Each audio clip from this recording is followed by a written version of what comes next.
తెలుగు చిత్ర పరిశ్రమలో నటిగా, గాయనిగా తన ప్రతిభ చాటుకుని ప్రేక్షక హృదయాల్లో సుస్థిర స్థానం సంపాదించుకున్నారు ఎస్ వరలక్ష్మి. ఎన్టీఆర్, ఏఎన్ఆర్ల సరసన కథానాయికగా నటించిన ఆవిడ తదనంతర కాలంలో క్యారెక్టర్ ఆర్టిస్ట్గా మారి వారికి వదినగా, అమ్మగా కూడా నటించారు. అలాగే రెండవ తరం హీరోలు కృష్ణ, శోభన్ బాబు, మూడవ తరం హీరోలు చిరంజీవి, బాలకృష్ణ చిత్రాల్లో కూడా ఎస్ వరలక్ష్మి నటించారు. ఆవిడకు శ్రావ్యమైన గొంతు, అసాధారణ సంగీత ప్రతిభ కూడా ఉండడంతో మంచి నటిగానే కాకుండా చక్కని గాయనిగా కూడా పేరు తెచ్చుకున్నారు. తిరుమల తిరుపతి వెంకటేశ్వర, లీలా కృష్ణ నీ లీలలు, వేయి శుభములు కలుగు నీకు వంటి పాటలు విని పరవశించిన ప్రతి ఒక్కరూ ఆవిడను స్వరలక్ష్మి అనో, సుస్వరలక్ష్మి అనో అభినందించేవారు. వెండి తెరపై ఆవిడ ఒక వెలుగు వెలిగినా వ్యక్తిగత జీవితం మాత్రం విషాదకరం. మంచి నటిగా, గాయనిగా ఎంతో కీర్తి సంపాదించిన వరలక్ష్మి వ్యక్తిగత జీవితంలో ఎదుర్కొన్న కష్టాలు, పోరాటాలు ప్రతి ఒక్కరిని కదిలిస్తాయి. ఆవిడ జయంతి సందర్భంగా సినీ జీవిత విశేషాలు ఈ వీడియోలో చూద్దాం. పట్టులంగా కట్టుకుని మామిడి తోటలో తిరుగుతూ కోయిలొకసారి వచ్చి కూసిపోయింది అంటూ 1940లో వచ్చిన ఇల్లాలు చిత్రంలో బాలనటిగా ఎస్ వరలక్ష్మి పాడిన పాట ఆ రోజుల్లో చాలామందిని ఆకట్టుకుంది. మీకు అవకాశం ఉంటే ఇప్పుడు ఆ చిత్రాన్ని చూడండి. 14 ఏళ్ల ప్రాయంలో వరలక్ష్మి పాడిన పాట మిమ్మల్ని ఆకట్టుకుంటుంది. బాలనటిగానే వరలక్ష్మి కెరీర్ మొదలైంది. 1937లో వచ్చిన బాలయోగిని ఆమె తొలి చిత్రం. తమిళ, తెలుగు భాషల్లో రూపుదిద్దుకున్న చిత్రం ఇది. కె సుబ్రహ్మణ్యం దర్శకుడు. బాలయోగిని చిత్రంలో బేబీ సరోజ టైటిల్ రోల్ పోషించింది. ఆ రోజుల్లో సరోజ క్యాలెండర్స్ చాలామంది ఇళ్లలో కనిపించేవి. బాలనటిగా చిత్రరంగంలో అడుగుపెట్టి హీరోయిన్గా ఒక వెలుగు వెలిగి ఆ తర్వాత క్యారెక్టర్ ఆర్టిస్ట్గా కొనసాగిన వాళ్ళు తెలుగు చిత్ర పరిశ్రమలో కొందరున్నారు. వారిలో ఎస్ వరలక్ష్మి, అదేనండి సరిదే వరలక్ష్మి పేరుని ప్రముఖంగా పేర్కొనాలి. 7 ఏళ్ల వయసులో బాలయోగిని చిత్రంలో బాలనటిగా పరిచయమైన వరలక్ష్మి తన పాటతో, తన నటనతో ప్రేక్షకుల్ని ఆకట్టుకున్నారు. తెలుగు సినిమా ప్రారంభ దశలో హీరోయిన్లుగా నటించిన వారంతా సంగీతంలో ప్రవేశం ఉన్నవారే. పాడగలిగిన సామర్థ్యం ఉన్నవారికే సినిమాల్లో అవకాశాలు వచ్చేవి. శ్రావ్యమైన స్వరం, అసాధారణ సంగీత ప్రతిభ కలిగి ఉండడం ఎస్ వరలక్ష్మికి వరంగా మారిందని చెప్పాలి. దానికి తోడు చక్కని రూపం, నటనా సామర్థ్యం కలిగి ఉండడంతో బంగారానికి తావి అబ్బినట్లయింది. మంచి గాయనిగానే కాకుండా అద్భుత నటిగా కూడా ఆమె రాణించారు.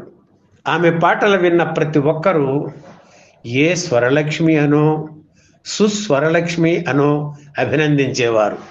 తూర్పుగోదావరి జిల్లా జగ్గంపేటలోని 1926 ఆగస్టు 13న పుట్టారు వరలక్ష్మి.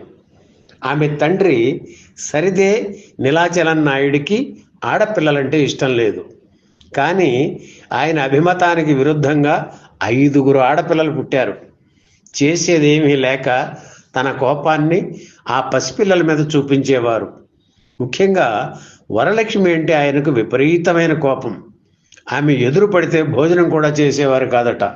అందుకే తండ్రి ఇంటికి వచ్చే సమయానికి వరలక్ష్మి ఎక్కడో దాక్కునేది. చాలా రోజులు ఇలాగే జరగడంతో ఆమె పెద్దమ్మ 5వ ఏట వరలక్ష్మిని పెంచుకుంటానని చెప్పి తనతో కర్నూలు తీసుకెళ్లారు. వరలక్ష్మి భావి జీవితానికి అక్కడే పునాది పడింది. ఆమె పెదనాన్న రంగయ్య నాయుడికి సంగీత వాయిద్యాల షాపు ఉండేది. సంగీతం పట్ల చిన్నారి వరలక్ష్మికి ఉన్న ఆసక్తి గమనించి ప్రోత్సహించేవారు ఆయన. వరలక్ష్మి పట్టుదలతో సాధన చేసి వర్ణాలు, కృతులతో పాటు ఆ రోజుల్లో పాపులర్ అయిన గ్రామ్ఫోన్ పాటలు కూడా నేర్చుకుంది. ఆ పాటలను ఆమె శ్రావ్యంగా పాడుతుంటే రంగయ్య నాయుడు మురిసిపోయేవారు. ఒకసారి ఏదో పని మీద కర్నూలు వెళ్ళారు గూడవల్లి రామబ్రహ్మం. రంగయ్య నాయుడు షాపుకు యథాలాపంగా వెళ్ళారు. ఆయన ఎవరో తెలుసుకున్న రంగయ్య నాయుడు వరలక్ష్మితో ఒక పాట పాడి వినిపించారు. ఆ పాట విని ముచ్చటపడిన రామబ్రహ్మం వరలక్ష్మికి సినిమాల్లో అవకాశం ఇస్తానని మాట ఇచ్చారు. అలా 1937లో వచ్చిన బాలయోగిని చిత్రంలో తొలిసారిగా నటించింది వరలక్ష్మి. బాలయోగిని చిత్రం హిట్ కాలేదు. అయినా రంగయ్య నాయుడు తన ప్రయత్నాలు కొనసాగించారు. 1938లో వచ్చిన తమిళ చిత్రం సేవా సదన్లో, 1939లో వచ్చిన హిందీ చిత్రం ప్రేమ్ సాగర్లోనూ నటించింది వరలక్ష్మి. ప్రేమ్ సాగర్లో ఆమెది మగపిల్లాడి వేషం. 1939లో వచ్చిన రైతు బిడ్డ చిత్రంలో సూరిబాబు కూతురి వేషం ఇచ్చారు రామబ్రహ్మం. ఆ తరువాత ఆయనే ఇల్లాల చిత్రంలో కాంచనమాల చిన్నప్పటి వేషం ఇచ్చారు. ఆ తర్వాత కూడా వరలక్ష్మిని ఆయన వదిలిపెట్టలేదు. 1941లో వచ్చిన అపవాదు చిత్రంలో వేషం ఇచ్చారు. అప్పుడు అటు ఇటు కాని వయసు వరలక్ష్మిది. చైల్డ్ ఆర్టిస్ట్గా నటించలేదు. అలాగని హీరోయిన్ పాత్రకు వయసు సరిపోదు. అందుకే 3 ఏళ్ల పాటు నటనకు దూరం అయ్యారు. అయితే పాటలు పాడడం మాత్రం మానలేదు. ఎస్ రాజేశ్వరరావుతో కలిసి కొన్ని ప్రైవేట్ సాంగ్స్ పాడారు. ఆనందమే లేదా లోకమున అంటూ వీరిద్దరూ కలిసి పాడిన పాట ఆ రోజుల్లో బాగా పాపులర్. జమినీ వారి బాలనాగమ్మ చిత్రానికి పోటీగా ఎస్విఎస్ రామారావు శాంత బాలనాగమ్మ చిత్రం తీశారు. ఇందులో ఎస్ రాజేశ్వరరావుకు జంటగా నటించి ఓ పాట కూడా పాడారు వరలక్ష్మి. బాలనటిగా వరలక్ష్మిని ఎంతో ప్రోత్సహించిన గూడవల్లి రామబ్రహ్మం హీరోయిన్గా కూడా ఆమెను ఎంకరేజ్ చేశారు. వరలక్ష్మి మంచి గాయని అని అందరితో చెబుతుండేవారు. అక్కినేని హీరోగా నిర్మించిన మాయాలోకం చిత్రంతో వరలక్ష్మిని ఆయన హీరోయిన్గా పరిచయం చేశారు. సంగీత దర్శకుడు గాలిపెంచెల నరసింహారావుతో వరలక్ష్మికి ప్రత్యేకంగా శిక్షణ ఇప్పించారు. ఆయన నిర్మించిన పల్నాటి యుద్ధం చిత్రంలో మగువ మాంచాలగా వరలక్ష్మి నటించారు. ఆ పాత్ర చాలా చిన్నదని పల్నాటి యుద్ధం చిత్రం తరువాత మగువ మాంచాల పేరుతో వరలక్ష్మి హీరోయిన్గా సినిమా తీయాలని రామబ్రహ్మం అనుకున్నారు. కానీ పల్నాటి యుద్ధం చిత్రం పూర్తి కాకుండానే ఆయన మరణించారు. 1945లో వచ్చిన మాయాలోకం చిత్రంలో అక్కినేనికి 3వ భార్యగా వరలక్ష్మి నటించారు. రాకుమారుడైన ఆయనకు మొదటి భార్యగా శాంతకుమారి, 2వ భార్యగా ఎంవి రాజమ్మ నటించారు. వాళ్ళిద్దరూ అక్కినేని కంటే వయసులో పెద్దవారే. వరలక్ష్మి మాత్రం ఆయన కంటే 4 ఏళ్లు చిన్న. ఇక పల్నాటి యుద్ధం చిత్రానికి వస్తే మగువ మాంచాల, బాలచంద్రుడు దృశ్యాలను చిత్రీకరించిన తరువాత గూడవల్లి రామబ్రహ్మం మరణించారు. మిగిలిన చిత్రాన్ని ఎల్వి ప్రసాద్ పూర్తి చేశారు. వరలక్ష్మి పాత్ర అప్పటికే పూర్తి కావడంతో ఎల్వి ప్రసాద్ దర్శకత్వంలో నటించే అవకాశం ఆవిడకు కలగలేదు. వరలక్ష్మి ప్రతిభను విన్న దర్శక నిర్మాత ఘంటసాల బలరామయ్య బాలరాజు చిత్రంలో హీరోయిన్గా తీసుకున్నారు. ఇందులో అక్కినేని హీరో. బాలరాజు చిత్రం సంచలన విజయం సాధించింది.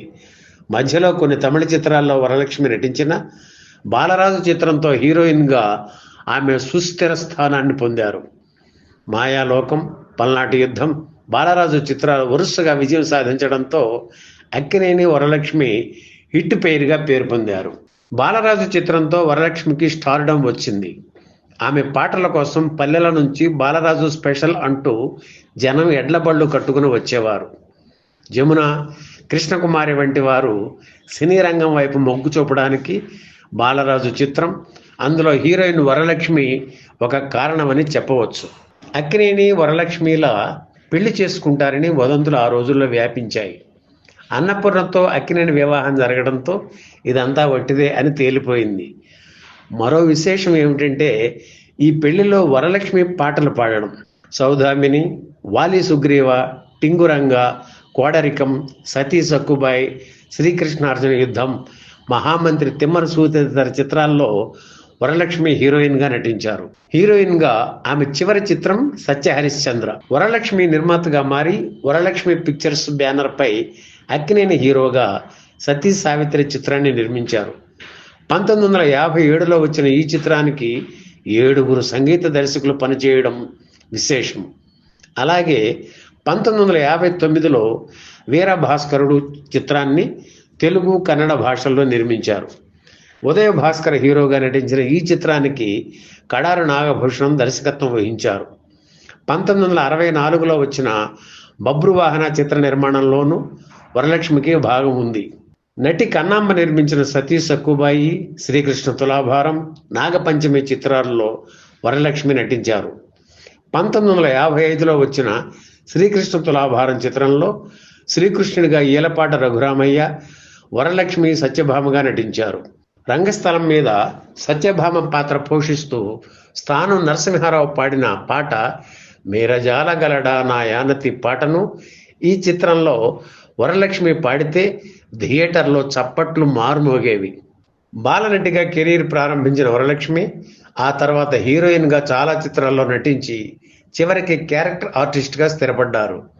అయితే క్యారెక్టర్ ఆర్టిస్ట్ అయ్యాక పాటలు పాడే అవకాశాలు ఆవిడకి తగ్గాయి. గయ్యాళి అత్త పాత్రలు పోషించడంలో సూర్యకాంతమ్మది ట్రేడ్ మార్క్ అయితే ఆ తరహా పాత్రల పోషణలోనూ తన ప్రత్యేకత చాటుకున్నారు ఎస్ వరలక్ష్మి. ఎన్టీఆర్, ఏఎన్ఆర్ సరసన నటించిన వరలక్ష్మి వారికి వదినగా, అక్కగా, అమ్మగా నటించడం విశేషం. ఎన్టీఆర్ సొంత చిత్రాలు ఉమ్మడి కుటుంబం, దానవీర శూరకర్ణ, చాణక్య చంద్రగుప్తులో నటించారు వరలక్ష్మి. హీరో కృష్ణ, శోభన్ బాబు చిత్రాల్లోనే కాకుండా వారి తర్వాతి తరం హీరోలు చిరంజీవి, బాలకృష్ణ చిత్రాల్లో కూడా వరలక్ష్మి నటించడం మరో విశేషం. తెలుగు, తమిళ, కన్నడ, హిందీ భాషల్లో 500కు పైగా చిత్రాల్లో ఆవిడ నటించారు. బాలకృష్ణ హీరోగా నటించిన ముద్దుల కృష్ణయ్య వరలక్ష్మి చివరి చిత్రం. తమిళ గీత రచయిత కన్నదాసన్ సోదరుడు, శారదా స్టూడియో అధినేత ఏఎల్ శ్రీనివాసన్తో 1952లో వరలక్ష్మి వివాహం జరిగింది. శ్రీనివాసన్కు అప్పటికే పెళ్ళయింది, పిల్లలున్నారు. వరలక్ష్మికి కూడా ఒక పాప, బాబు ఉన్నారు. వరలక్ష్మి ఎక్కువగా ఎవరినీ కలిసేవారు కాదు, ఎక్కడికి వెళ్ళేవారు కాదు, సినిమా ఫంక్షన్స్ కూడా హాజరయ్యేవారు కాదు. మద్రాసు మహాలింగపురంలో పెద్ద మేడలో ఉండేవారు. భర్త శ్రీనివాసన్ బతికి ఉన్నంతకాలము ఆవిడికి ఎలాంటి ఇబ్బందులు లేవు. ఆయన మరణించిన తరువాత ఆస్తి పంపకాల విషయంలో గొడవలు మొదలయ్యాయి. తను ఆయన భార్యనే కనుక శ్రీనివాసన్ ఆస్తిలో వాటా ఇవ్వాలంటూ 1983లో కోర్టుకు వెళ్లారు వరలక్ష్మి. శ్రీనివాసన్, వరలక్ష్మి కలిసి కాపురం చేసినప్పటికీ చట్టబద్ధంగా వారిద్దరికీ పెళ్లి కాలేదు కనుక ఆస్తిలో వాటా ఇవ్వనక్కర్లేదని శ్రీనివాసన్ మొదటి భార్య వాదించారు. ఈ వాదనతో కోర్టు ఏకీభవించి హిందూ వివాహ చట్టం ప్రకారం వారి పెళ్లి చెల్లదని తీర్పు ఇచ్చింది. దాంతో చాలా ఆస్తులు వరలక్ష్మి కోల్పోయారు. చివరి రోజుల్లో ఇంటికే పరిమితమైన వరలక్ష్మి 2009 సెప్టెంబర్ 22న కన్నుమూశారు. వెండి వెన్నెల ఛానల్లో మీకు కనిపించే ప్రతి అరుదైన ఫోటో, విషయాలు దశాబ్దాల పరిశోధన ఫలితం. వీడియోల్లో చూపించలేని ఇంకెన్నో అరుదైన ఫోటోలు మా సభ్యులకు ప్రత్యేకంగా అందిస్తున్నాం. కింద ఉన్న జాయిన్ బటన్ నొక్కి మీరు మా కుటుంబంలో చేరండి. మా ఈ కృషి నచ్చితే వీడియో కింద ఉన్న థ్యాంక్స్ బటన్ ద్వారా మీ ప్రోత్సాహం తెలియజేయవచ్చు. అది మాకు పెద్ద బలం. తెలుగు సినిమా చరిత్ర మీద మరింత లోతుగా తెలుసుకోవాలంటే మేము రాసిన పుస్తకాల వివరాల వీడియో డిస్క్రిప్షన్ ఉన్నాయి, చూడండి.